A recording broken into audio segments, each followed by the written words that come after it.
Hello! This is Radio Free Cybertron, episode 612. 612? I think that's... No, the 615. That's the area code here. I'm Exvee, and you can tell I'm... There's a flu in this one. Okay. Matt, please introduce yourself and help us. There's no helping this. I'm just... And Diecast is going to be no help, right, Diecast? I'm usually not any help. And Truth in advertising. Rob probably just wants to run away. Sometimes. Yeah. So Jason is also not with us this week, unfortunately, and John is off on assignment or something. I don't actually know. He's taking care of our shirts. Wait, why did you say unfortunately? It's Jason. Well, fair enough. I mean, as far as I know, he hasn't died or anything. So if he died, I'd feel bad. But I hope he's not. Would you? Would you?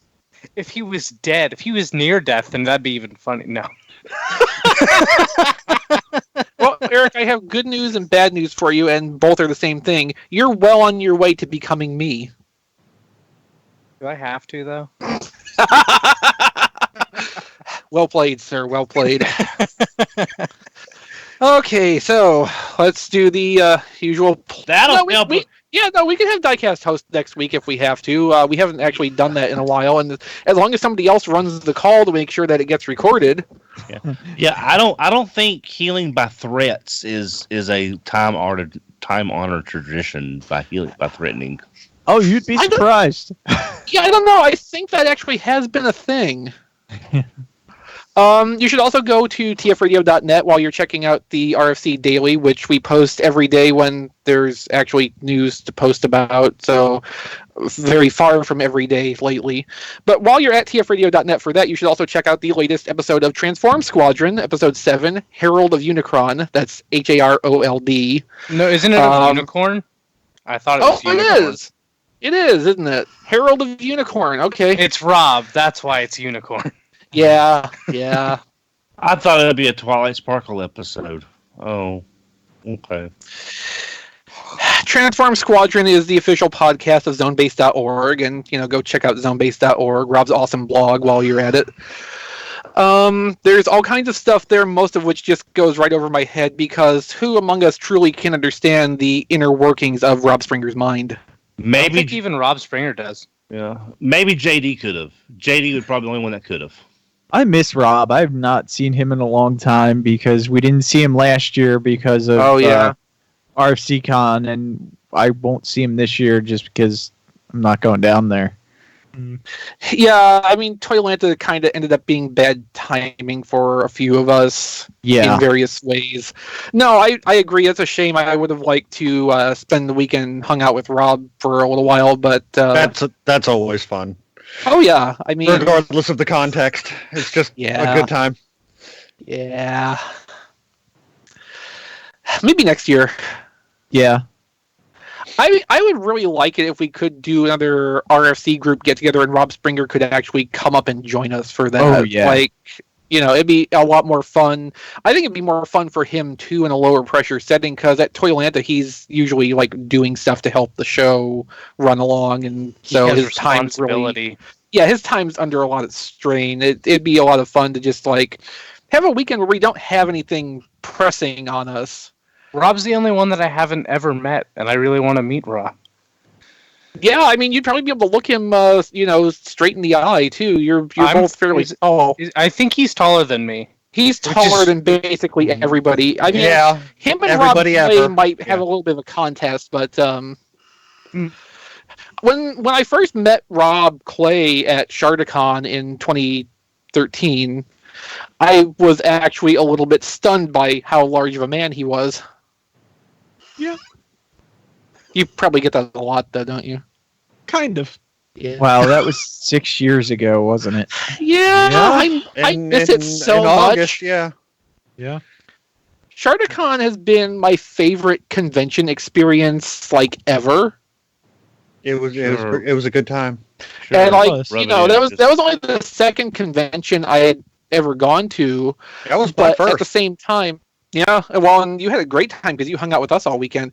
No, it was only my second convention. I've gone to several more since, but like that's the one I like always am thinking about because that was just such a different and special time than any of the other stuff we've done. I really wish they could have done ShardaCon a second time, although who knows, it might not have been quite as good a second time around, and it would have, spoiled the experience a little bit, maybe. Yeah, they put a lot of work into that. One-off magic moment. Yeah. Talking about Power Rangers toys with Aaron Archer over a bottle of Cheerwine. Trading Cheerwine to purchase toys. Mm-hmm. Yeah. ShardaCon and Cheerwine, man. It's just like this amazing combination that we'll never see again. Yeah. I still got some bottles of Cheerwine around here somewhere. I should have some of those later. Anyway, on with the show. Paul Lighting just randomly coming up and starting a conversation with us at the table. I think me and Rob were at Steak and Shake when that happened, unfortunately. Yeah. That was pretty awesome. What, that you were at Steak and Shake or that he walked up? Hey. Steak and Shake's good, man. Okay. I was just going to say, Steak and Shake's great. Not when you're me, Kim, and Brian Kilby at 3 o'clock at a Steak and Shake traveling back. It takes 30 minutes to get 3 milkshakes, and we're only one of 2 people in the building. Oh, that sounds like the experience any of us have at Jack in the Box when we're together, even though when I go to Jack in the Box by myself here in Tennessee, I can get service in like 5 minutes. John, how are 3 of you one of 2 people in the building? I just said tables, yeah. Oh, okay. He said people, and I thought he meant like there was just one employee there, and then the 3 of them were one person. It wasn't much. It wasn't much more crowded than that, and it still took 30 minutes to get 3 shakes. I just don't understand why, when as a group we go to a Jack in the Box anywhere, it's always the same thing. Whereas I get screwed over every time. Yeah, and it takes forever too. But no, I'll tell you what. I will not try to make you go to Jack in the Box anymore because I know it's a lost cause at this point because the universe is just conspiring against it. But I will tell you, really weird. Sorry, Don. Go ahead. That's fine. I will tell you this: at 3:32 a.m. on the way back from Chicago TFCon, I was on the phone with Steak and Shake customer service 800 number, and I told them exactly the way that I felt. So they got my feedback. You should have just wrote them a polite letter. Yeah, letter. I was not in the mood for a polite. I was not in the mood for a polite letter at 3:32 in the morning. Okay, did they give you a coupon? Jack in the Box does that sometimes if you complain.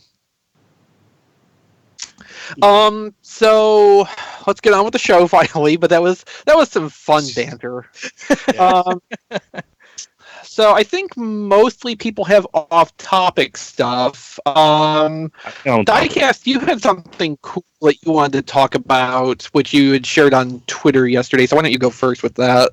Yeah, I got the I don't know what year it is. If you would say 1984 Mask Hurricane figure, which was the green kind of like the 57 Chevy. Yeah, the 57 Chevy with the flames on it and everything. Yeah, with Hondo McLean. Yeah, it was one of my favorites as a kid, and one I did have. So I ended up repurchasing. I got a couple other vehicles with it too, but I was basically just getting it for that Hurricane. And then one thing I did forget about, I also got Rise of the Combiners booster box sent to me from Hasbro and Wizards of the Coast, so I'm really appreciative for them to send that over to me to review. And I did an unboxing on it, and that's up on RFC Reviews, so you can check that out at tfradio.net/reviews or RFC Reviews on YouTube to see that video. And I didn't know what cards were possibly even in the pack, unlike the last time I did the unboxings with the previous series. So this series, I was shocked. And the first card I opened up, you'll like this, was Blur. And I was like, that's so appropriate. Yep, that's you. Yes. So that's memories of 2015. Yeah. Matt, what do you have off topic? Ooh, okay. So I actually had this last week and just didn't mention it on the show, but I found a lovely model kit of the USS Defiant.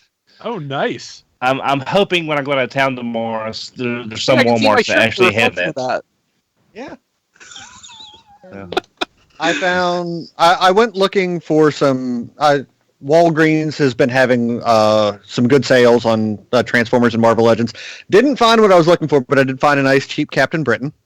Huh. He's great. I love him. And one other thing, if I can get it out of the box here, I got a new doorstop from GameStop. So. Well, I've heard of people spending more than $40 just to have a nice doorstop. Is that the Minipla? Yeah. Yes. Okay. I thought that was just the Falcon Zord by like itself. $70. Oh, see, I thought that was just the Falcon Zord by itself, the way it read. No, we talked about this. Yeah, I know. Oh, wow. But I mean, I thought I misunderstood. I thought the same the way it was listed. Yeah, no, the way it is. The way they designed the package is like the deluxe toys for Kaku Ranger. Ah, crap. So one face of it looks like the original Tsubasa Maru package, the Falcon Zord, and the other side is the Kakuri Daishogun. Yeah. Oh, okay. I thought it was. Dang. Kakuri Daishogun. Tsubasa Maru. Yeah, see, that's box. why I was so stressed by not being able to spare the $40 for that while it was on sale. See, I was going to get it, that and explains then a lot. I thought it was just the Falcon Zord by itself. I didn't realize that. Okay. Well, I've got the. It happens. To be fair, GameStop had that listed very badly. Because didn't they have it listed like the Mega Falcon Zord or something, and then they only showed the one thumbnail of the Falcon Zord side of the box. Like, it was not really clear from the listing unless you already knew what it was. If I remember reading it, it showed just the Falcon Zord side of the box and said something about combining with the Shogun Megazord. Yeah. It didn't even mention the Ninja Megazord. So. Which, I guess I just have to find something to do with this spare one now. I'm sure something will come to me at some point. You got a wood chipper, right? No, but I mean that's an accurate description of the features of that kit. It does combine with the Shogun Zord, at least in part. Well, yeah, the Falcon Zord part does, yeah. Yeah.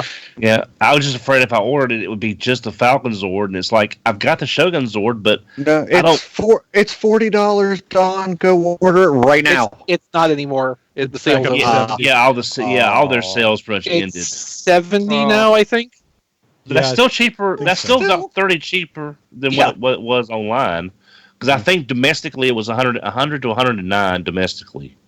It's a really, really good kit too. Yeah, these Super Minipla kits are made really well and don't need a lot of finishing work. The stickers, as far as my experience with the Shogun Zords went, the stickers ended up being the most bothersome part. Yeah, the most unfortunate part. That's just candy model stickers. I mean, it's Super Minipla, but it is still Minipla, so it still has some of the trappings of that, even though it's in more colors and more color accurate from a starting point. You want bad stickers? Wait till you get to Delta Mega. Just saying. Well, hopefully someday, eventually, that will be a thing for me. Amazon actually does not seem to have that available to pre-order anymore, just for starts. So that's probably going to be some hunting later in life. By later in life, I mean probably over the summer, after my spring of big expenses, Chinese economy afloat. Impressive feat. Do you have anything else, Matt?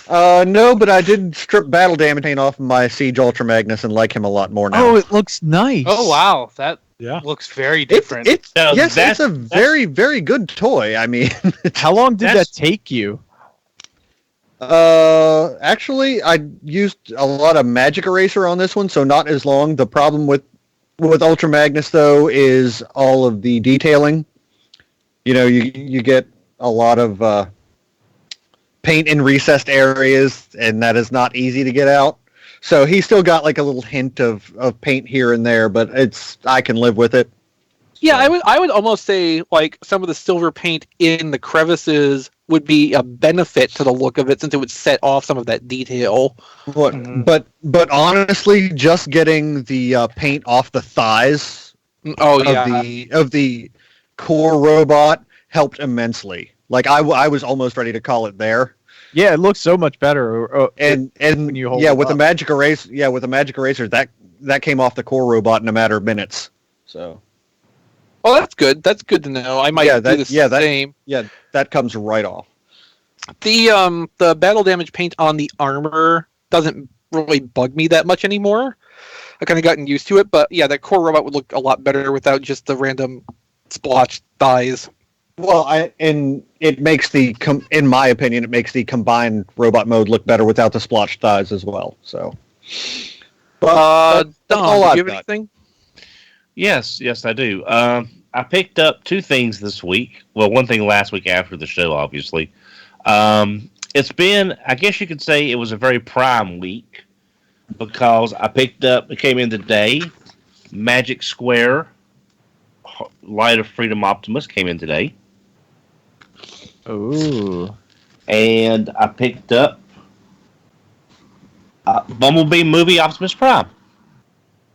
Oh, cool. Where'd you find that? Walmart. Walmart had it over the weekend. I picked it up. Did you get the Rampage? I'm not buying the Constructicons. I don't care enough to get them. Oh, Don, that hurts. No, I mean, it's okay. If he doesn't want to build Devastator, what's the point of him buying a robot poop monster? well, here's the thing. It's going to cost you a bare minimum of 6 or 7 figures at a bare minimum of $30 a piece.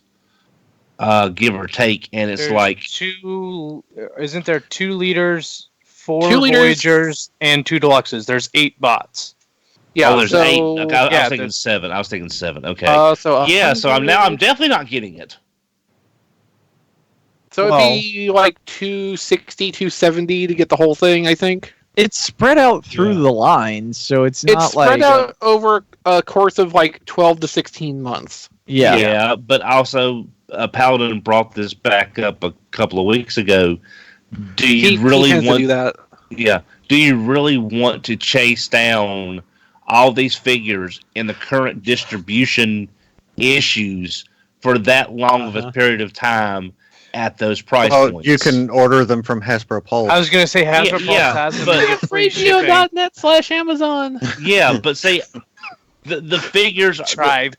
The figures are not worth the end result and the cost to me.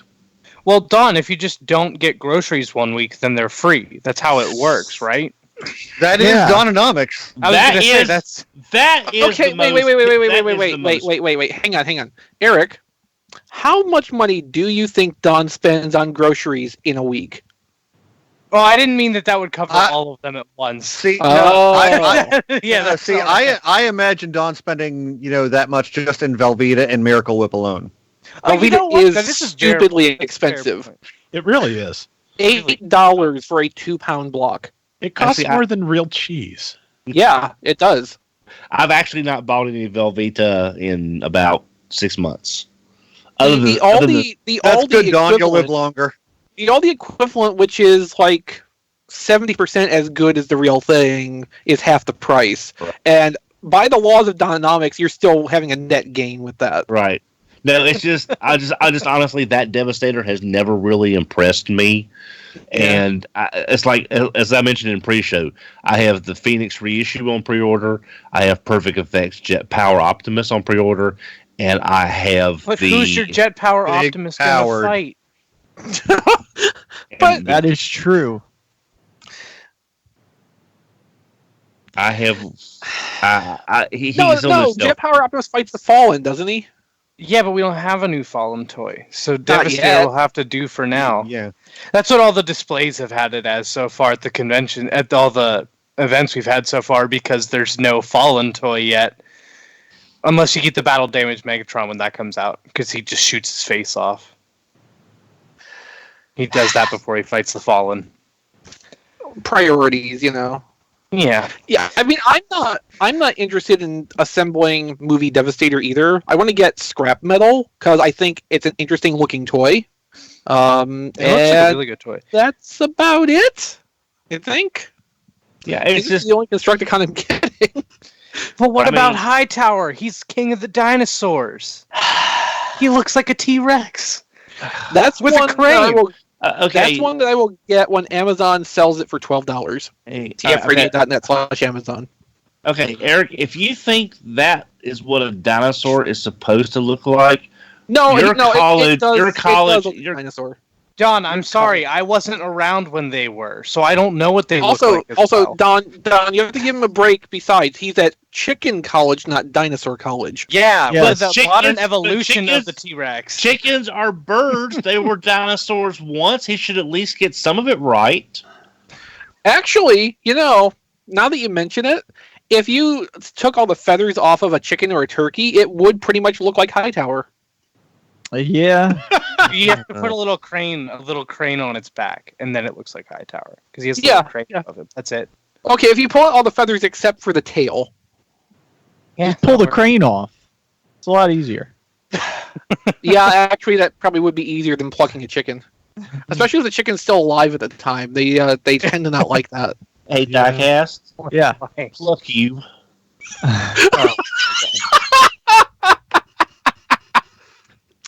Oh, that's beautiful. Don, do you have anything else for us tonight? No, not for lack of trying. It's just I've not found anything else to find locally because it is a dearth of new product locally. Who hasn't gone? Rob? I got nothing. Yeah, Paul, I figured I'd ask anyway. Appreciate it. Eric? I'll get a million things in like a couple days when I go back to Pittsburgh, but I have nothing yet. Yes, I'm going to make sure. It's going to be my mission in life from this point forward to make sure you don't get on the show for the rest of the summer. Better not get sick. Just to cover all our bases. I have to get pretty sick before I decide to call out of the show. Because I will just sit here and, snuffle and snort my way through the show, and that's when I'm healthy. Is it? Healthy. Well, see, the reason Chris is so healthy is all the orange, Yes, I'm literally composed of vitamin C. Yes. Germs cannot live on me. Okay, so wrapping us up, and this kind of dovetails into the big news for this week. I got some Siege Wave 2, and unfortunately Brian is not here to put me back on video.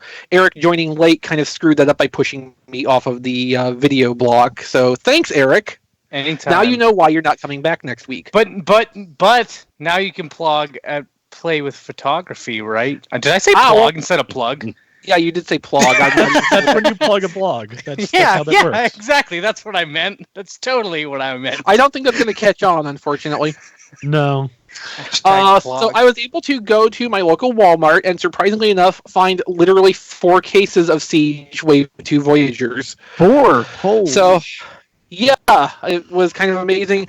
I think I got there right after they got stocked out because the toy department person was on a ladder like 5 feet down the aisle. So I think it was, just stock day. So I was more interested in Soundwave in general because Starscream just kind of looks disastrous. Yeah. And I managed to sell a couple things on Twitter, which basically canceled out the cost of Soundwave. So I went ahead and bought Soundwave and Starscream. Don't question me. It was free, right? Dononomics. I won't question you, but I am judging you, just so you know. I didn't say anything about judging me. I said don't question me. Jeez. I'm used to being judged, man. The way I live my life. I am taking Eric's diploma from Dononomics U away because he is missing the point completely of how Dononomics works. You sir. Right. You are missing the point completely. Yeah, giving. In Dononomics, what happened is I ended up only paying $15 for each Voyager. That's how it works. Yes. Well, this is what Eric gets for going to a chicken school and not a Dononomics school. The chicken, I tell you, a giant chicken. See, but it's possible I could get a job after this school. Okay, but what are the odds of that really? If it's somewhere with chicken, very high. I see a big KFC and Popeyes all over the damn place. Who has the Chicken Boo license? Maybe you can work there. Why would you work at Popeyes when you can go to Bojangles? Because Popeyes has good food and Bojangles doesn't? Because Popeyes no, you know what? That's actually a good point. You don't want to work someplace where you like the food they serve, because after you work there for a little while, you won't like the food they serve anymore. Well, then he's not working at Steak and Shake, that's for sure. Because I worked in a factory that made hamburger buns for McDonald's, and if you think fresh baked bread smells good, you've never been around it for 12 hours a day, 4 days a week, for months. It was a long time before I could eat bread again after that, let me tell you. Hey, at least I cut carbs out of your diet, right? Well, at least there's other ways to get carbs. I still drink nothing but soda. Well, at least you were working hard and not loafing around. Oh my god! I wonder if I kicked Don if I'd come back on video. I was wondering if you were able to kick Don, but then I was like, oh, that might mess things up. So. Yeah, and Brian's not here to fix the problems in real time, so... Yeah, I thought about it too, but I didn't. Diecast, you think about it every week. At least once Blade Raider in the chat says... Plog is playing with Pogs. Also something that's not going to catch on. Because it sure didn't in the 90s. No, Crunson, McDonald's bread is not fresh baked bread because it was made in a factory and then bagged and sent to McDonald's stores. So he was there when it was freshly baked. Yes, I witnessed it being freshly baked, but it is not fresh baked when you get it in the restaurant. What? I'm shocked. I know, right? Well, Subway, I mean, they advertise their fresh baked bread, which I still think is probably just fresh heated in the store. Probably. Very likely. They just spray it with a fresh dose of bread scent. I do know that they make their cookies fresh every day, because I know someone that worked at Subway, but they did not mention cooking the bread every day, so I don't know about that. Okay, but... They do. Okay, but even if they bake the cookies, it's still being cut off of a cookie dough roll, isn't it? Oh, yeah, no, definitely. Yeah. So that doesn't count. Anyway, I got Soundwave and Starscream. Transformers. Yeah. There's not even that much news this week, so I don't care how meandering the show gets. It is literally not my problem to deal with. So, that's the how much problem am I going to have removing battle damage from Soundwave? Okay, Soundwave. What is the chest? The chest, is that like... Is that paint on clear plastic? It's paint. Paint on clear plastic. So that's the problem you're going to have with that is the Decepticon symbol. If you have like Repro labels, symbol stickers. Oh, I have Repro labels. You could wipe almost the whole thing with the magic eraser, as long as you avoid the gold edging and the little arrow thing in the middle of the chest window. You know what I'm talking about. Just wipe all the silver part off and don't even worry about the faction symbol at that point. Since it's clear plastic, I'll probably use the alcohol on that. But that's probably a good one not to use the magic eraser on, obviously. Yeah. So from what Hey Mickey tells me, if you're not careful with the rubbing alcohol on clear plastic, it will make it go cloudy. Mm-hmm. Oh. But I don't know if that's strictly from like lengthy exposure to it, or if just it's a cumulative effect from like multiple exposures. So that's still something you might want to be a little bit cautious about. Let someone else do it first and figure it out. Then you could go with my plan, which is to wait and see what Toy Hacks does for this, because I would not be surprised if they did a window sticker for this, in like 2 shades of blue, so it looks like the cartoon a little bit more. Mm-hmm. Soundwave doesn't really have an alternate mode. There's the battle slab, but the battle slab's like the speeder from Han Solo, which was just a slab. The Solo movie. It was literally just a. You're not selling this to us, Eric. Just. See, if I remember right, New York Comic Con or one of those events, somebody from Hasbro described it as like a drop ship. And when it's in that mode, the tape door is on the back, and when you push the button, the door flips all the way around 180 degrees. So theoretically, if you had a cassette in there and you did that, the door should flip around and the cassette should drop out. I watched a video of it. It does. It not on mine. Forward. Well, I mean, it flips all the way around in that mode, but the cassette won't drop out because the fit's too tight. Oops. Oh, really? Yeah. Huh. You might be able to remove some of the paint on the inside surfaces, and that might loosen the fit just enough for it to be able to slip once it flips around. I kind of doubt it because it's a fairly snug fit. Also, do not put the cassettes in backwards because you will need tools to get them back out. The overhanging limbs of the cassettes tend to catch on things inside. So make sure the painted side of the cassettes are facing outward at all times.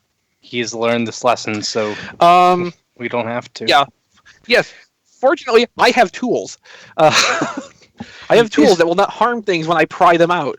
Is it true that the lamppost mode has specific tabs that aren't used anywhere else? I thought I saw that on Twitter. I haven't tried doing the official lamppost mode because the picture on the box flap makes it look bad. But because it's in all fairness, it's a lamppost mode, so I don't think there is a good lamppost mode. But I do like yours better. I will say that. I mean, you could ask Hey Mickey about his opinions on the lamppost mode. He got Soundwave today, also. Okay. And apparently the lamppost mode is basically the thing that sold him on this toy. So your mileage may vary. He's got opinions. I don't necessarily agree with a lot of his current Transformers Generations opinions, but, that's just kind of how it goes. As far as the robot mode, though, I like it pretty well. It's not as articulated as Starscream, which I'll talk about in a minute, but I love the head sculpt on it. I love that it's got the yellow visor. It's designed pretty nicely. Even the shoulder cannon, the handle on it, where it plugs into the shoulder, it's a hinge, so you get kind of turret action out of it on there. So that's a nice little extra. It comes with the weird extra gun, which doesn't look good in any configuration and could just as easily not be here. It's like the middle part of combining all the weapons together. Which also how do you make the weird sniper rifle thing out of his three guns if you don't have that? Well, I think the right answer to that question is you don't. Yeah, that's probably acceptable. Yeah. Hey, Mickey was using this extra gun piece as a trumpet, which it's as good as anything I've come up with. I was actually trying to figure out a way to attach it around the waist as a Sturmfaust, little handheld rocket launcher thing. But that wasn't really going anywhere. But yeah, Soundwave's pretty nice. Of the two, it's the one that I think is probably closer to being worth the retail price. Now, Starscream is a whole different monster. Monster. Does your chest keep popping off? Yeah, everybody's does, and also Starscream's. I was just gonna say, I was like, what? A little confused. So there's kind of a duality with Starscream. The vehicle mode in hand, I don't hate as much as the pictures led me to believe I would. It doesn't look as bad. It's still not great, but it doesn't look as horrible. The legs don't seem as prominent hanging underneath. Yeah, they're hanging underneath. Yeah, and that's what it looked like to me when it was on that flight stand at Toy Fair. Yeah. It was like the legs were just this big blocky undercarriage that just kind of just hung there. At least they do tab it. In person, it's kind of easier to understand it visually more and take those being like booster engines. It kind of fits more in the lines of the vehicle in that sense. It's still far from my first choice of how it would be structured. I would have wanted the vehicle shell to be big enough to encompass them to make that the smooth bottom of the Tetrajet. That didn't happen, obviously. Yeah. I haven't tried to take the vehicle shell off myself yet, but I mean it is just one hinge with no pin or anything in it, so you totally could if you wanted to do that for some reason. Yeah. It's the big convoy of jets. But by contrast, because the vehicle parts are basically all separate, the robot doesn't have to compromise any of its posability for the sake of transformation, really. And like where the legs have to fold over on themselves for the vehicle mode, you get extra range out of the knee joints that way. Like the robot is pretty nicely posable. It's got like 8 or 10 more joints total than Soundwave does in robot mode. So like there's a noticeable difference in that respect. At the same time, though, the robot mode doesn't look that good. The head sculpt is weird. I like the shade of red they use for the light piping. When the light hits that just right, it shines not brilliantly, but there's a discernible glow and it's a good color. And Matt will hate the battle damage because like there's a ton of it on surfaces that have other paint. It looked like it had more than like the second most battle damage figure, like Ultra Magnus. Yeah, like twice. It looked like it had more than twice what Magnus had. Well, the shins have a ton. The forearms have a ton. The wing surfaces are splotched all over the place. Yeah, it was the wings that made it look like just the entire alt mode, basically. And you know, if it was just the wings. I think this was my monkey's paw wish because I've asked for a Voyager Seeker body for a very long time, and we got like one. When they announced the idea of Siege and that was going to be pre-Earth stuff, and used the Tetrajet as the example, like I was one of the most excited people because that's going to be really cool. I can't wait to see how they do this. I was fearful right away. Rightly so. No, if the battle damage splotching had been confined just to the vehicle shell pieces, I don't think it would bother me. It wouldn't make much more sense there, but I think it would look more uniform because it's all on contiguous surfaces. This has a problem where there's an extreme amount on specific parts of the limbs and not anywhere else. There's teeny tiny little bits of silver splotching on the chest plate, almost imperceptible. So why even have it there in the first place? So just to bother Matt and me a bit too. I mean. Well, that's all right because I'm not buying that Seeker mold. So yeah. Wait, you're not? You're not buying Seekers, right? What? Well, it's not a masterpiece and it's not a combiner, so it's easier for him to let this one go by. It's still a Seeker, though. Well, the one thing I think that would, to me anyway, again, I don't have the figure, but I have seen pictures in a review or two. I think if they had taken the chest plate on the back and had a swivel, that because you see that with Ultra Magnus' his cod piece to hide the canopy piece. Yeah, and just one side be just the flat white gray of the shell, and then turn it over to be the chest plate. And you don't even need to engineer a swivel into that. It would have been really easy for them to set this up where the chest plate would just pull out and flip, and the backside. See, that's how easy it pops off of there. Not that anybody watching can see that. Yeah. But I was trying to demonstrate just flipping it around, and it came off in my hands with no effort. But if they would have just made the backside of this a flat plane and have it where you just flip it straight up into vehicle mode position, or had a thruster molded onto the back of it. Either way, I mean, the flat surface would be easier to manage overall because you could theoretically do that with a single part where putting sculpt detail like a thruster on there would probably make it a compound part. But there's other ways they could have done that without added engineering involvement, I think. And it would have made the result a little bit better. Not tremendously better, not at all, but a little bit better at least. I kind of hope, as easy as that chest comes off of there, it's something I would like to see someone do a replacement part for. Something that would maybe integrate a little bit better with the vehicle mode and not look like something that doesn't belong as part of this design. Because, where the hell are you getting an F-16 canopy from out of this Tetrajet? Do you want to put more money into that toy, though? Well, here's the thing. If somebody could replace the chest with something that integrates better in both modes and give me a more Starscream looking head, where I don't have to paint or otherwise finish either of those parts myself, then yes, I would probably be willing to give that a try to actually bring this a little bit closer to something that I feel a little happier with. Now, we've seen pictures of later Siege stuff that looks like it doesn't have quite the same levels of battle damage so far. Yeah, on some figures. I'm just wondering if maybe by the time we get to Thundercracker and then later on Skywarp, that will there be as much of that battle damage? Because on Skywarp, it seems like it would be an even worse look. Skywarp would. Oh yeah, because black is the worst color to get dirty. That would just make me cry. Right. But Skywarp is an exclusive, so there's hope. That Okay, it might, concept.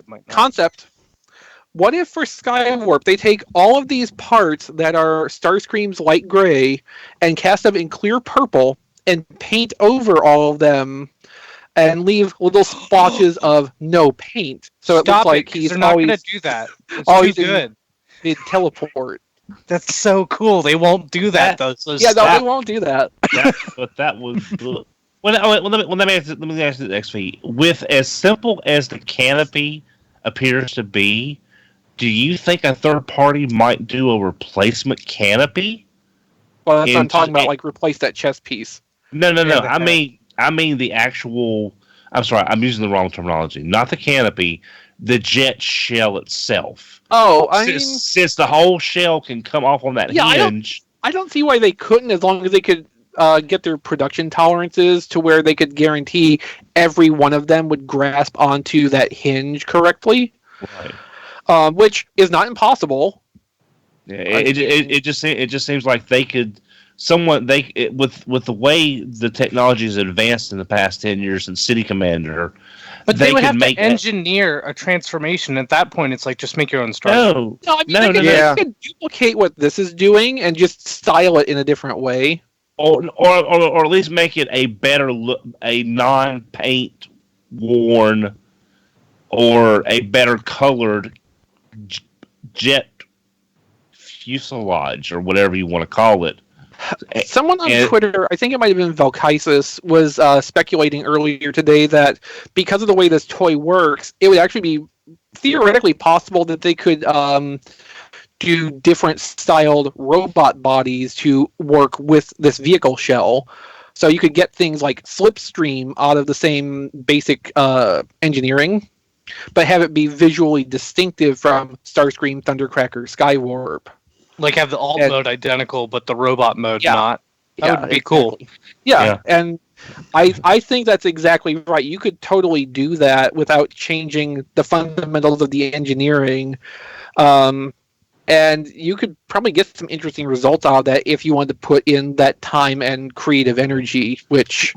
Because I've got a feeling that if the third-party companies see this kind of negative reaction to the Starscream, they may jump in and say, okay, we have a market for people that want a good-looking Tetrajet Starscream that they did not deliver.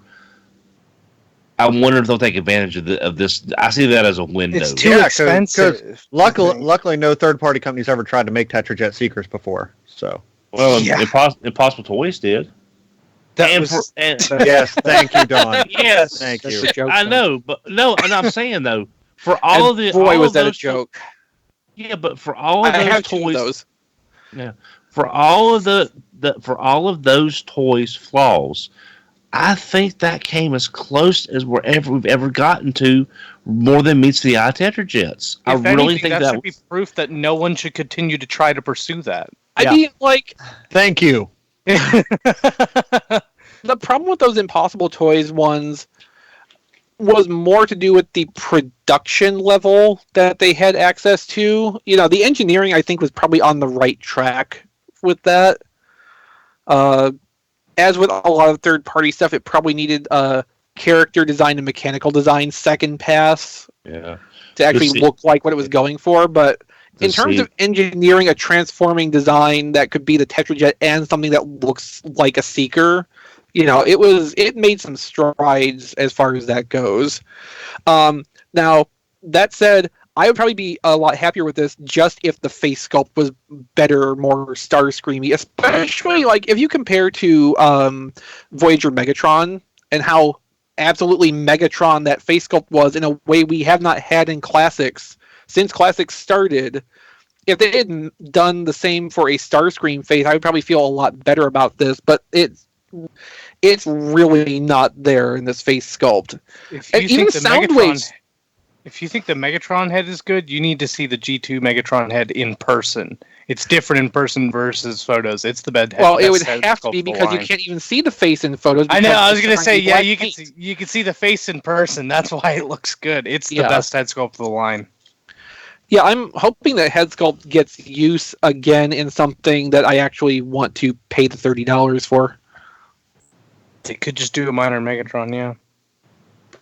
Or even a different G2 deco, honestly. I'd buy it again. I would like a G2 green Megatron, because like I have a purple one. I have the purple one, too. I would feel like they would have to remold the chest piece to do the green G2 Megatron, though. It wouldn't be quite right.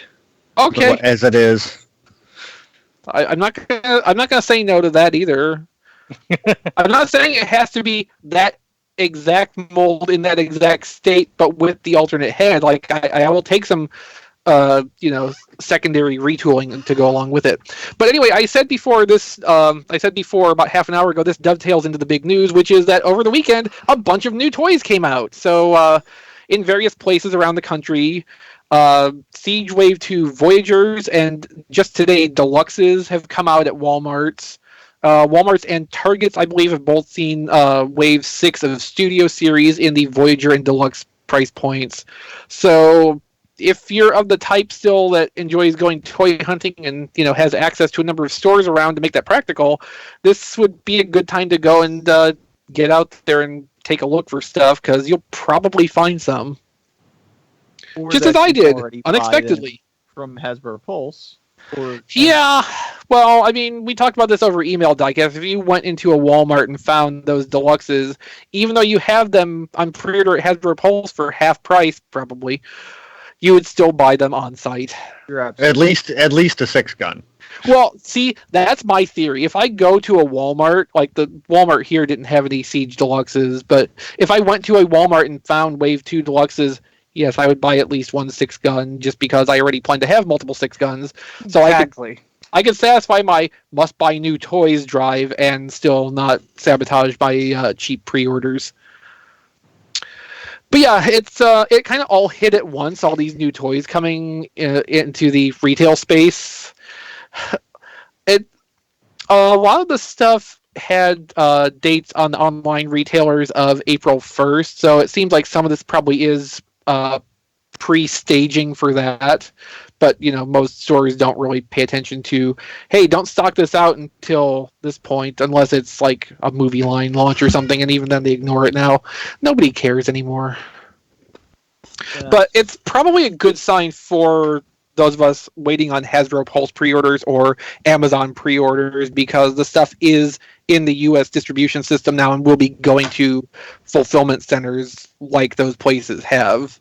So hopefully, April 1st or maybe even a little bit earlier, we'll actually be getting that stuff on time. So let's see. We are almost an hour in now. Let's go into the news. I have breaking news.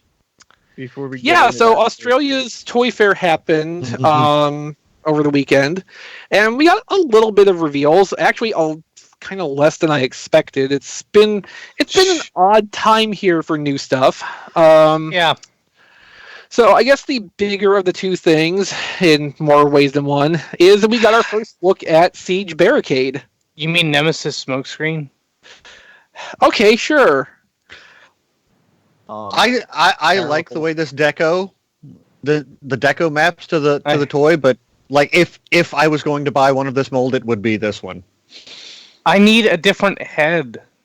Like if it had, everything about the color scheme's fine, but the head, I hate it. I hate the color. I know it's because it's just Smokescreen. Yeah, it's Smokescreen, and I hate that. I like if they would have made the face purple, I would have liked it a little more. But I still just hate that it's Smokescreen's head. I wish they would have taken something like the evergreen design and put that as a head sculpt for Barricade. But he does have the shoulder cannons at least. I dig that. Yeah, he has Smokescreen's. Yeah, because it's Smokescreen. Yeah. Yeah, this is absolutely pre-tool smokescreen.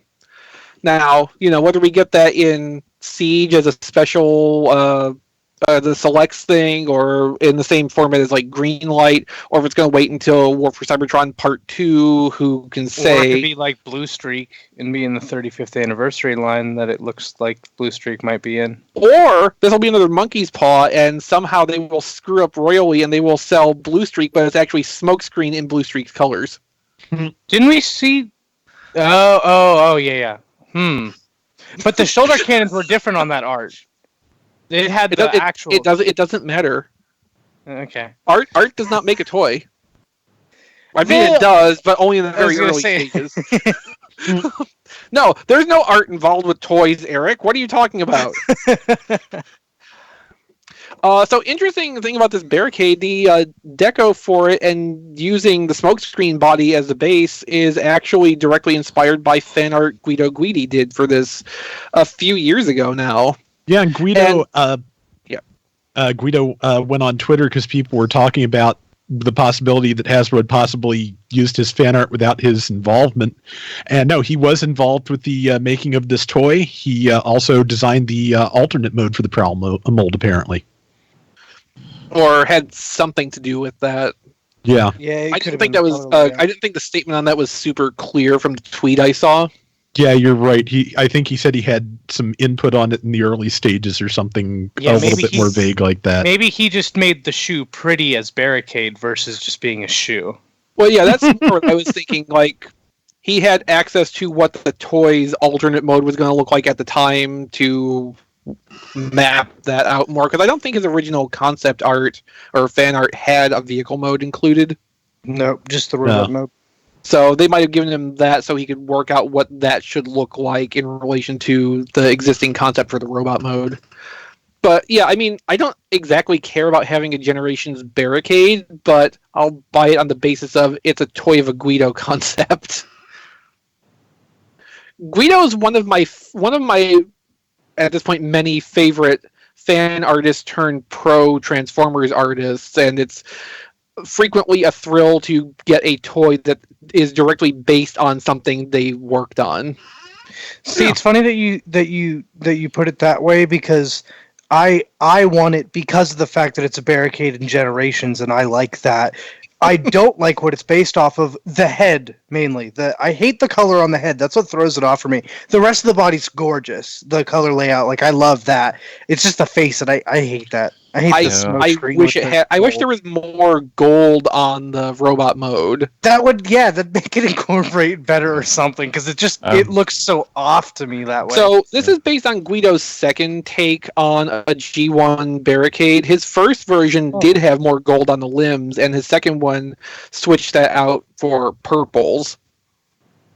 I will say I am kind of glad to see this, because of the three Dotson Brothers, Smokescreen's always been my favorite looking one.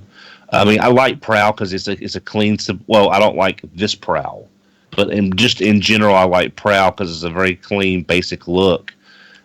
Blue Streak is kind of okay, depends on how he's decoed up. But I'm really looking forward to getting Blue Streak. Yeah, but I'm not sure if I'll be getting this Barricade or not, but I definitely am glad to see it, because that means we will be getting a Smokescreen in some fashion, and that makes me happy. I hope we get a smokescreen like the one you made, Exvee. Me too. Yeah, Eric's referring to my Digibash of alternators smokescreen out of this Barricade, because that's the smokescreen I want to see. I knew that it was alternators, but it made me think of Transformers Prime, the second version of. You're not the only person who's expressed that, and like honestly, I could definitely take that as a compromise, adding more yellow to the vehicle mode and kind of getting both references out of it together. Like, I'd be fine with that too. But yeah, I would definitely take that over just regurgitating the G1 deco, but I understand why more people would rather have 1985 style smokescreen. Yeah. Well, it's just, The Gambler is one of my favorite season 2 episodes, and so I really want, just classics looking smokescreen. Yeah, and that's totally legitimate. I mean, we all have our preferences, even if they're wrong. I just hope it's painted better than the Combiner Wars smokescreen. You know, entirely blue. That's another thing I have against the G1 style smoke screens. Hasbro hasn't had a great track record with executing that deco. No. Yeah. So you mean basically you wanted to have some paint on it, basically? I want it to be decoed competently, Don. Yeah. Boy, we'll just wish for the moon. Why don't you? Okay, so Combiner Wars smoke screen looked like a crayon factory explosion that then melted back together, or solidified back together. The Universe smoke screen before that looked like a paint bomb. And Seeing a so it theme looked like here. a paint bomb, and also the door numbering had this really weird, like almost handwritten looking font for the numbering, which just really spoiled the whole thing. Now the Henkei smokescreen, Takara's version, that was beautiful, and also ended up being really expensive really fast because everybody wanted that instead. And then I think before that, the last take was in Cybertron. Yeah, where it was a redeco of Crosswise, but even I think Joe Kai did the deco design for that, and even he admitted, yeah, this is more rad than Smokescreen. Masterpiece Smokescreen is beautiful. Yeah, because it was Takara. not Hasbro. Yeah, exactly. Yeah. That's why it was good. That's the point. Hasbro has not been doing great by us for smokescreens over the last decade-ish. Mhm. So, hopefully when this does get smoke screened and is in the G1 colors, they'll be a little bit more attentive to getting it, dialed in a little bit better. Please. Or I will get Prowl when my Hasbro Pulse order ships in a few weeks and decide I hate the mold, and then I won't care anymore if there's a smoke screen or not because I hate the mold. I'm going to just buy Barricade out of obligation because I said I was going to. So also from Australian Toy Fair, we had our first look at some new Micromaster teams. So we have another Decepticon team. Good news, you get the race car patrol again. They make me so they're the mad. sports car patrol. It makes me so mad because one of them's Blackjack, and I'm going to buy it because it's Blackjack, but I hate that mold so much. That team is awful. It's such terrible toys. They're garbage. And this is weird. Me and Eric are agreeing on something because I bought them, opened them, and sold them the same. I put them on eBay the same day I bought them. They were just. They're so bad. They're just terrible. They're Micromasters. What are people expecting? The other Micromasters aren't as bad though. They're better at least. Like I have low expectations for them. The originals of these characters are better than these toys.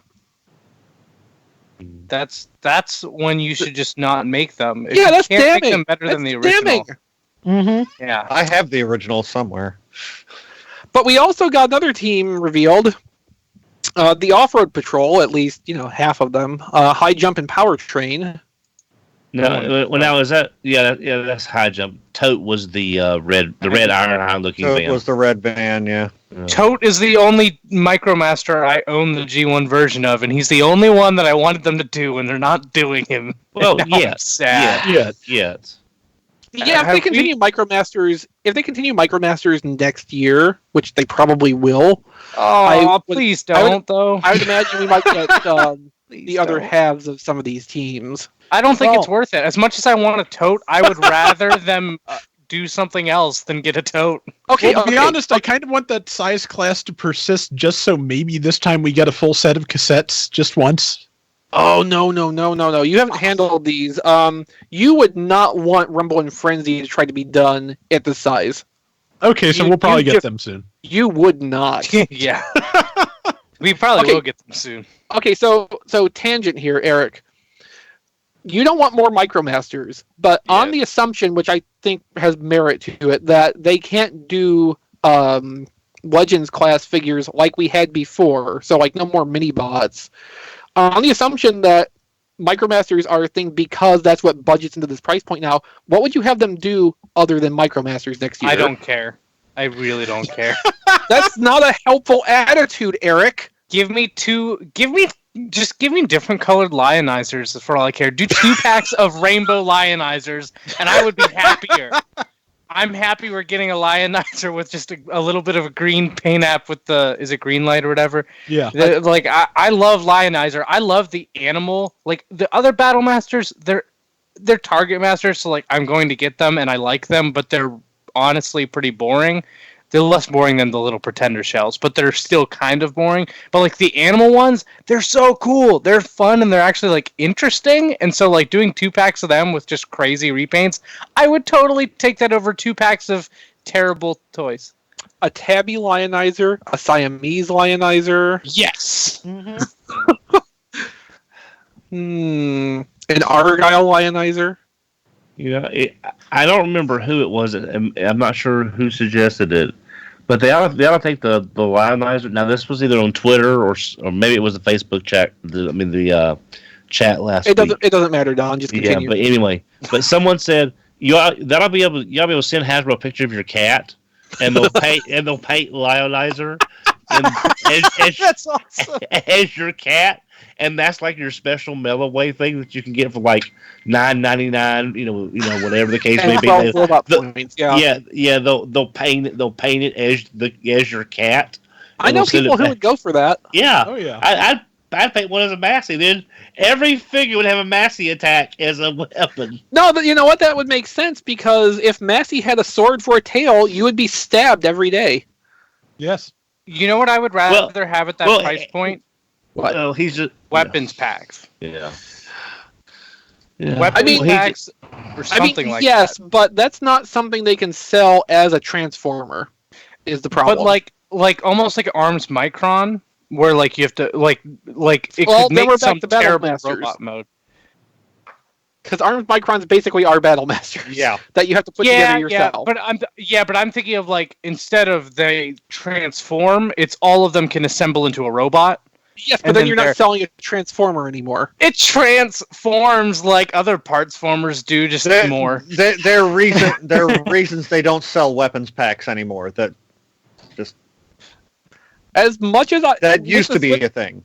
With the interesting stuff they're putting into Siege in the accessories, like I would love to see packs of those just in random colors to build out arsenals, because like you totally could get some traction with that in the right context, but that's not something they can sell as its own product because it's not a Transformer.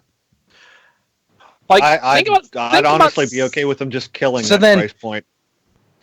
Do one Micromaster and a bunch of blast effects and weapons. For all I care. I mean, A, they're not going to do that, but B, I also don't want to shoot that down because I actually like the idea, but they're not going to do that. Oh, I know they won't do it. Basically, Eric, what I'm saying, Eric, the theme of the show, in case you haven't noticed, is that all your ideas are bad and they can't happen. But you just said that wasn't a bad idea. It just can't happen. Eric, I just said all your ideas are bad and they can't happen. And I said that more recently.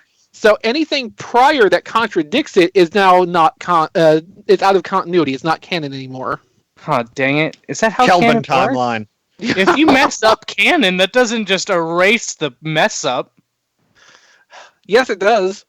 That's how show movie continuity reboot works. Yeah, or Star Trek for long enough.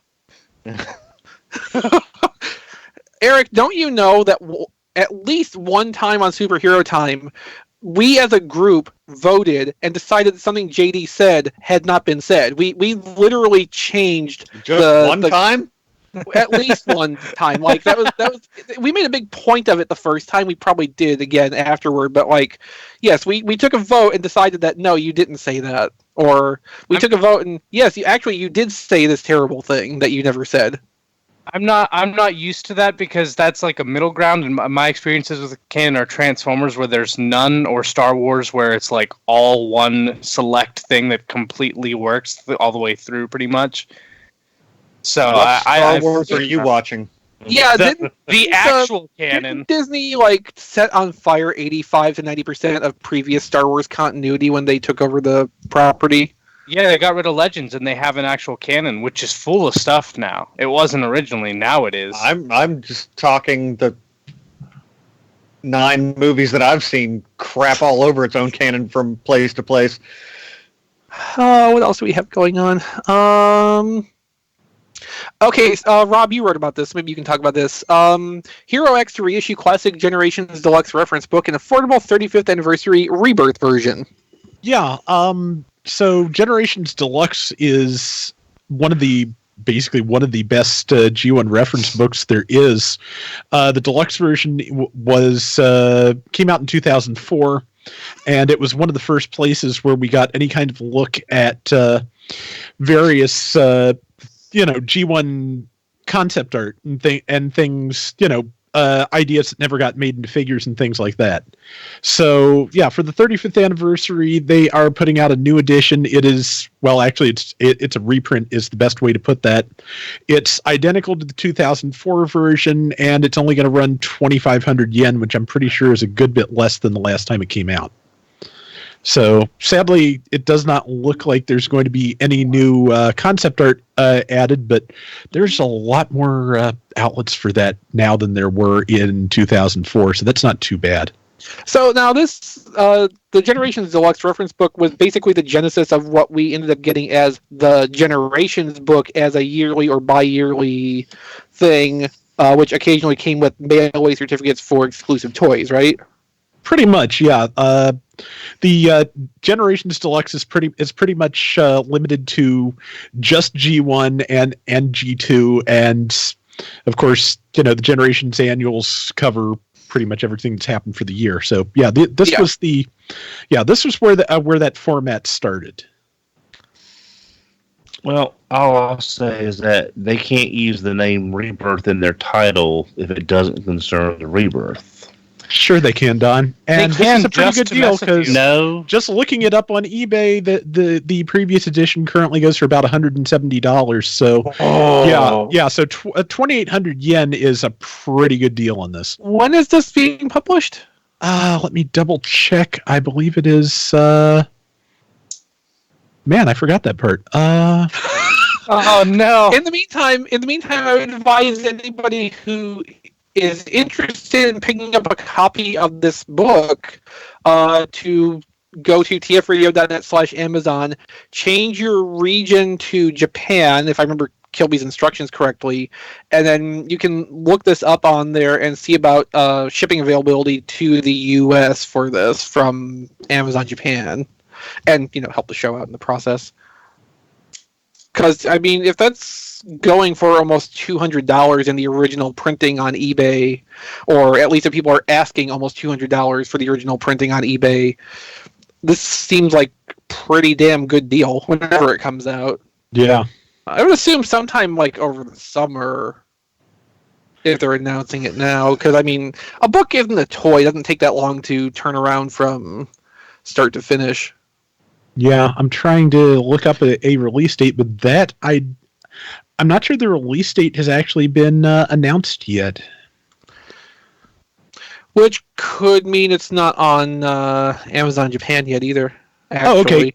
I did just find it. I found the right spot on Hero X's website, March the 15th. So. Oh, so next week. Next week. Yeah. Yeah. So tfradio.net/Amazon. Set your region to Japan and try to find this. Good luck playing with that katakana. That's pretty much all I can say. That's always fun. Well, if you have IME, is that the alternate? If you have the IME packs installed, it can be a little easier, but probably not. Yeah.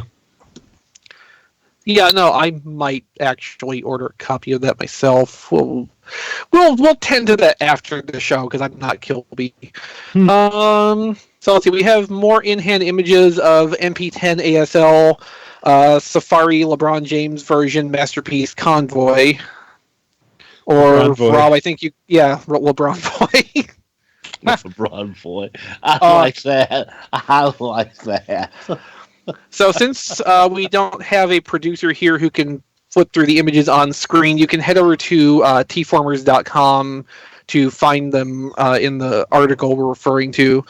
Of note, it's shown with a basketball. It does not come with that. That's from a Figma, but is used for illustrative purposes because why would you not have a basketball convoy with a basketball? Unless you're Takara, apparently. I was gonna say just Takara, who will not give Optimus Prime a basketball for some reason. Well, one day perhaps we will have a BotBots basketball and we can solve all problems. I asked for it at Toy Fair, so if it doesn't happen, it's not my fault. And actually, it is your fault. Yeah, I'll blame you for anything.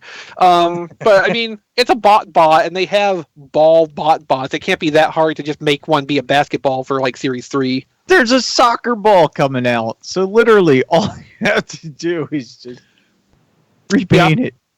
No, don't repaint it because it's probably molded stuff into the soccer ball, so that'd look weird. Or you know what? They could totally, for like San Diego Comic-Con, take that soccer ball, paint it as Unicron. Don't you dare. And then that's how Diecast will get his Unicron. And it itself... Unicron. No, that's HasLab. HasLab is just to make a BotBots Unicron. You know what I want as a HasLab thing? Do a campaign for a 1-to-1 scale BotBot.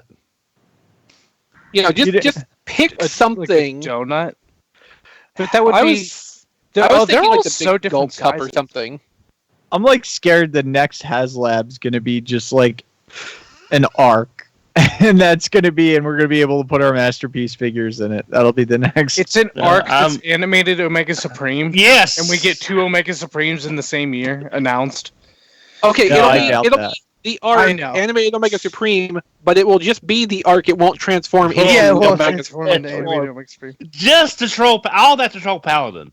And the whole thing is just to troll Paladin. And you. Yeah. True. He doesn't like to think about it that way. So, Rob, here's another one that you can summarize for us. It's the interview with John Barber and Hasbro Global Publishing Vice President Michael Kelly over the Transformers reboot. Yeah, basically it's talking about why they decided to end the previous continuity and start something new. Basically, they're saying that it was that 13 years worth of continuity is not terribly friendly to new readers, and that's understandable. And just goes on to talk about the way that the new team was selected and what they're going for, and also it has some of the first story pages we've seen from this. So, yeah, I like Optimus and Megatron's handshake. Yeah. Well, I mean, it's one of those little details that like it turns your wacky alien story into something that starts to like demonstrate culture. Mm-hmm. And I'm big into world building in my fiction, so some little detail like that doesn't even really get called specific attention to until nerds like us talk about it on a podcast. Like that's kind of my jam because somebody's thinking about that stuff. They're trying to turn this into a world instead of just like set pieces for stories, if that makes sense. Mm-hmm. And just totally off that subject, I'm looking at this art of Megatron and wondering again if they really did soften his features to make him look a little bit younger on purpose on the toy. Maybe. Yeah, I go back and forth on that. It would make sense. Yeah. Let's see. So next up, it looks like we're getting another 7-Eleven Japan exclusive Optimus Prime, this time based off of the Legendary Optimus, which was the leader-ish size evasion mode for the Bumblebee movie before the actual Earth mode Bumblebee movie Optimus Prime was revealed. Whew, need to take a deep breath after that. That'll be a lot cheaper. Do what? That'll be a lot cheaper than the Masterpiece one. Yeah, probably so. Right now, we just have a silhouette of it. The official announcement, I guess, is going to come this Friday, actually. So that might be the subject of an RFC Daily if Kilby, survives the night. Or if we'll be talking about it next week. But yeah, if that mold is something that's of interest to you and you have some means of actually getting these 7-Eleven exclusives, good luck with that. Hey, Chris, you're on screen now. Oh, Kilby's back. I mean, he must be because... Okay, he said he was going to come back around 9:30 because he expected the show to be over by then. I sure did. Silly Brian. For the record, Forgot Chris could talk. Yeah, for the record, the time that story gives for the reveal of the new 7-Eleven Optimus Prime translates to about midnight tomorrow night. Okay, I'll have to remember to stay up late then. Mm. I'll be on call. Yeah. Okay, so let's quickly go into the 2 third-party things we have, because we have third-party things for the first time in a few weeks. Diecast, pay attention. So we've got a new third-party War Within Optimus Prime coming from a group calling themselves Civil Warrior, and I believe they are calling their figure General Grant. Ulysses, I believe. Whatever, same thing. Yeah, I found The artwork says General Grant, so Civil Warrior General Grant, yeah. It looks good. I don't know if I need a War Within Optimus Prime, but it looks good. I'll need it when they repaint it white or black. I like the automated translation of the description here that gives its human height as 25 centimeters. Yeah, I know for sure that I don't need a War Within Optimus Prime. yeah. Yeah, and like if they last long enough to do black or white, that's when I will buy it. But I don't need an Optimus. Just because You know what else you don't need? Just because I'm here. A real quick. world. Just because I'm here. Yes, real Brian? quick. Just because I'm here. Ulysses S. Grant. You know what the S stands for? Nothing at all. There you go. You're welcome. Wait, really? Really? I was going to say things that you don't need, Chris. You don't need this World War II Bumblebee. It is an absolute piece of garbage. You should give it to me Studio then. Series one? I want it. Why? I want that. It's garbage. The Yeah, tolerances are terrible. I wasn't going to get that one. I was considering the Toy World one. Toy World looks like they're finally going to release their first thing, Bulldog, out of the 20-some things they have announced. Yeah, that's our next item. We have color photos of their Bulldog tank. I transitioned without even knowing it. I don't like it anymore. Really? I love it. Yeah, why don't you like it? There's just something about the finish of it that's putting me off.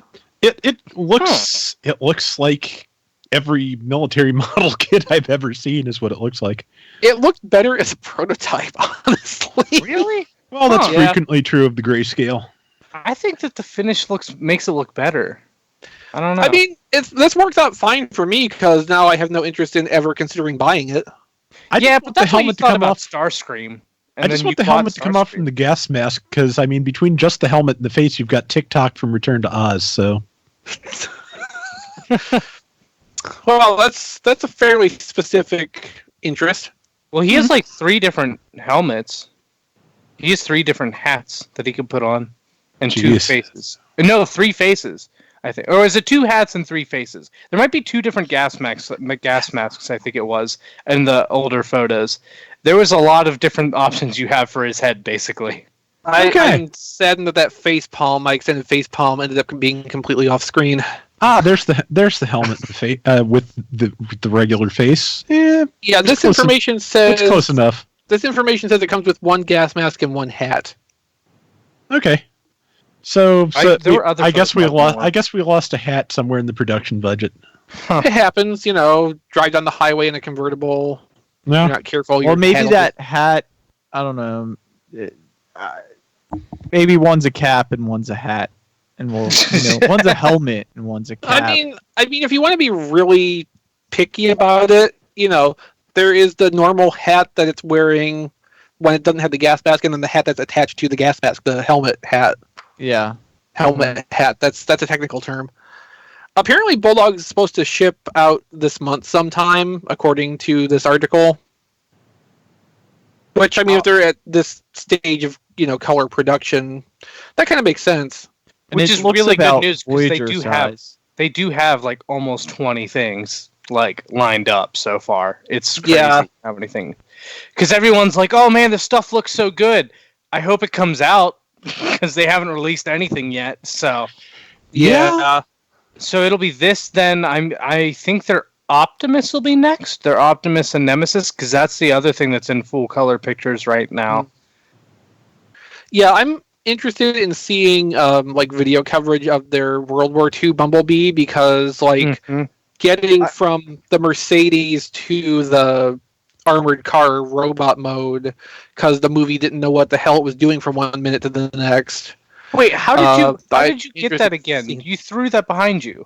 It actually it's like a bad boomerang. It came back and landed underneath my chair.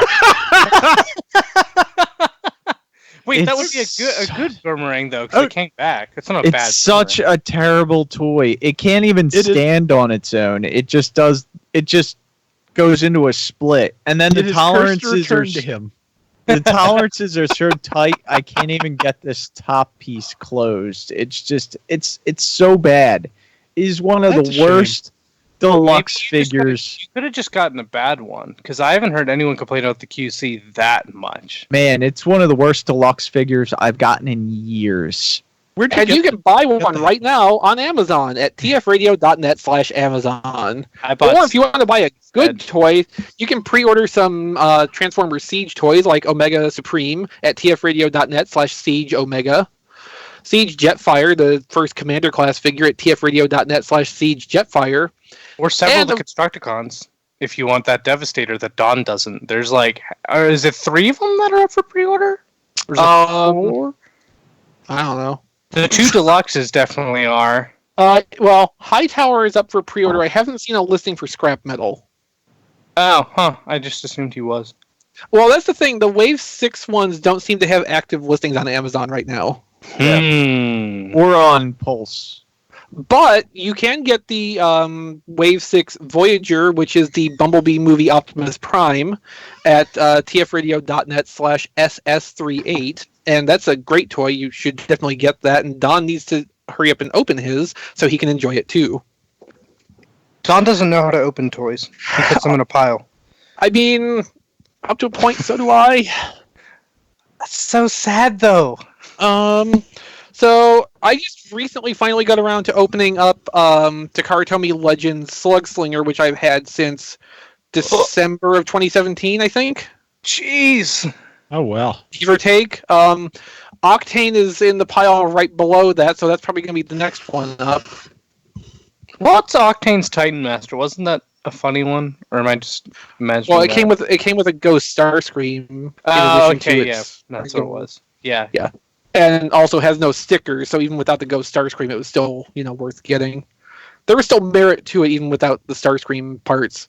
You have to open up your Ghost Starscream and put him on the side so he can ride in Jetfire. Skyfire.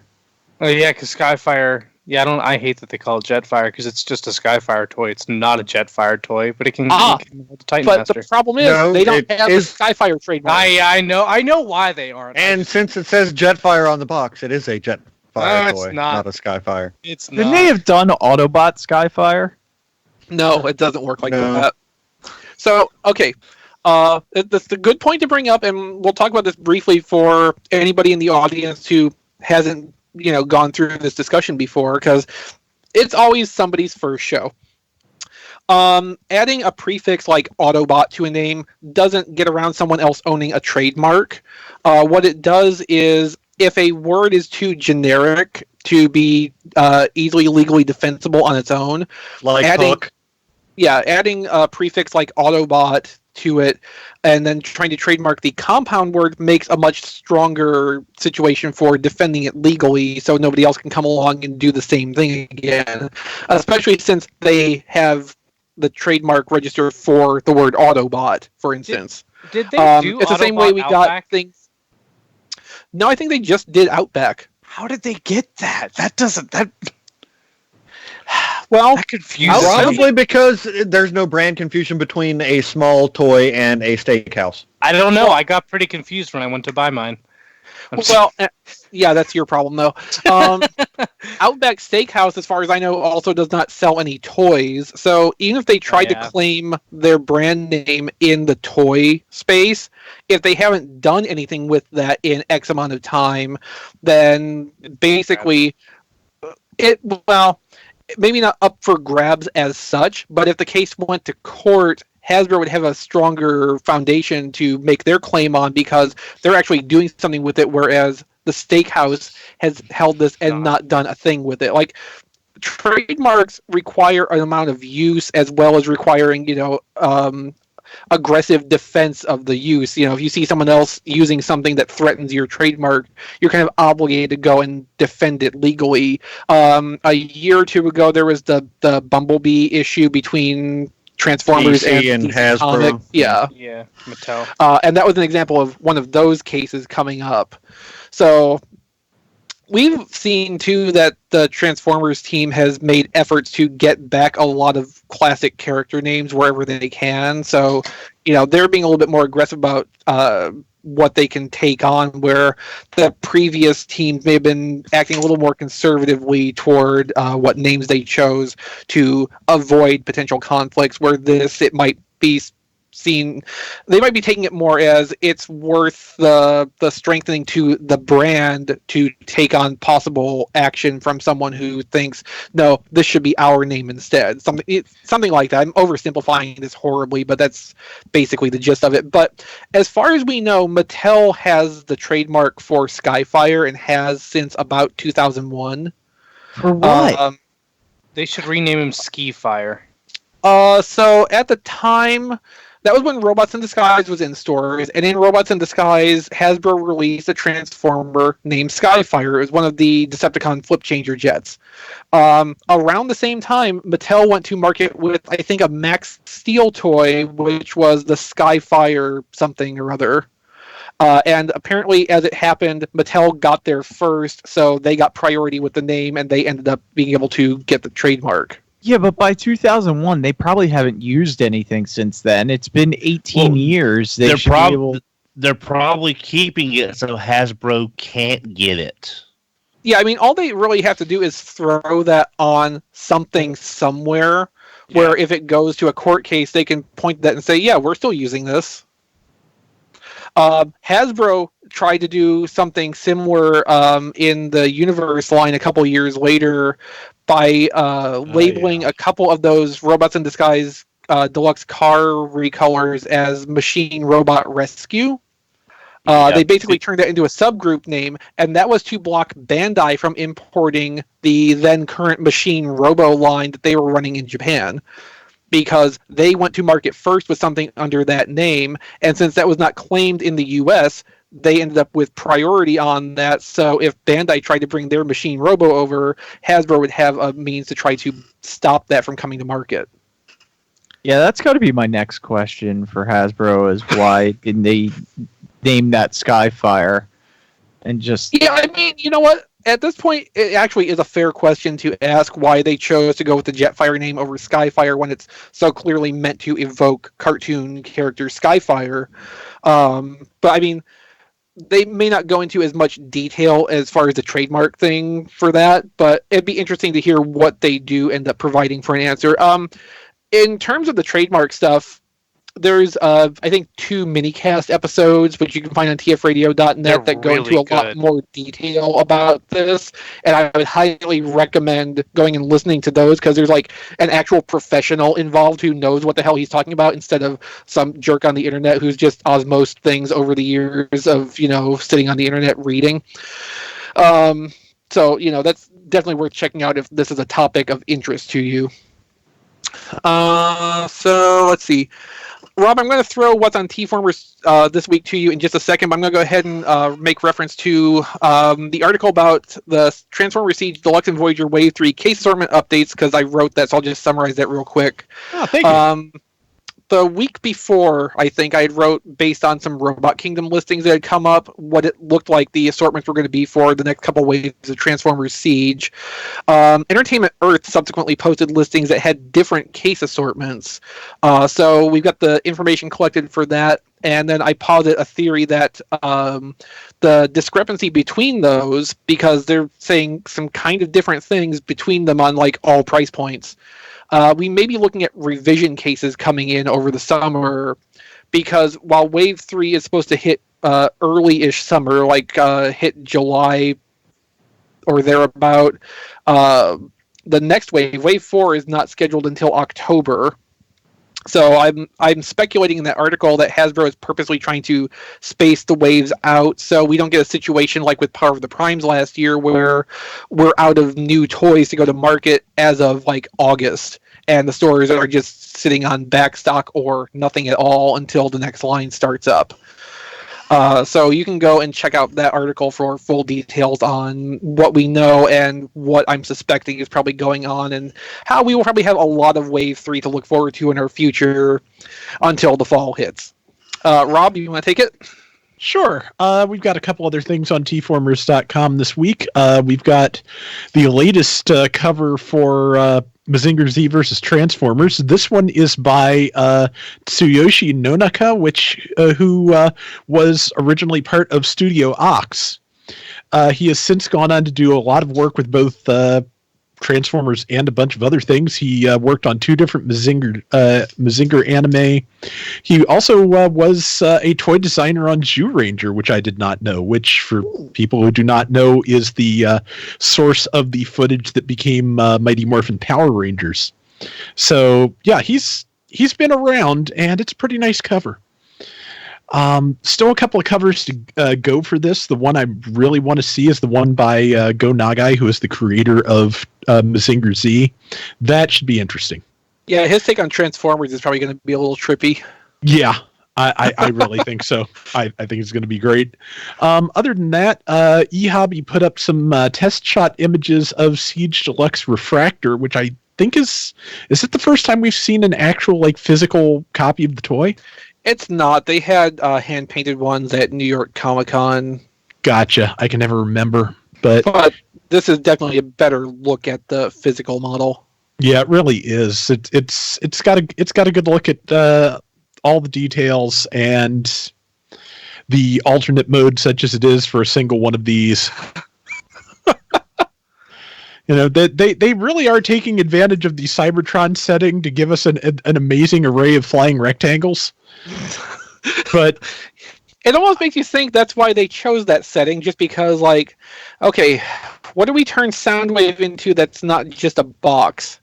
Mm-hmm. Well, here's how we can just turn it into a box. Yes. Yeah, a box with outboard motors. Mm-hmm. Yeah, so that's going to look so much better when you have 3 of them. I may or may not have pre-ordered a whole case of Deluxe Wave 3 so I could be guaranteed to get 3 of them and 2 brunts. Damn me. I ought to, but I should probably stay at my current level of pre-orders. No, please, someone damn me. Oh. Nah. Damn you. Thank you. I feel much better now. Anytime.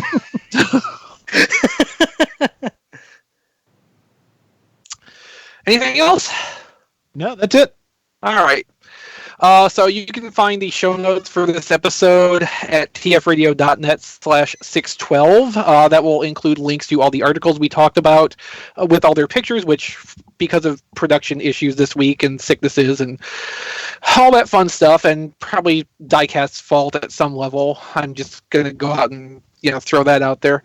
Because he had one job on the show that goes out on the internet. That was the record audio, we couldn't, right? Yeah, well, we couldn't show the slides this week because we didn't have anybody sitting at the producer's table, but you can go and check out the links in the show notes Who needs a producer?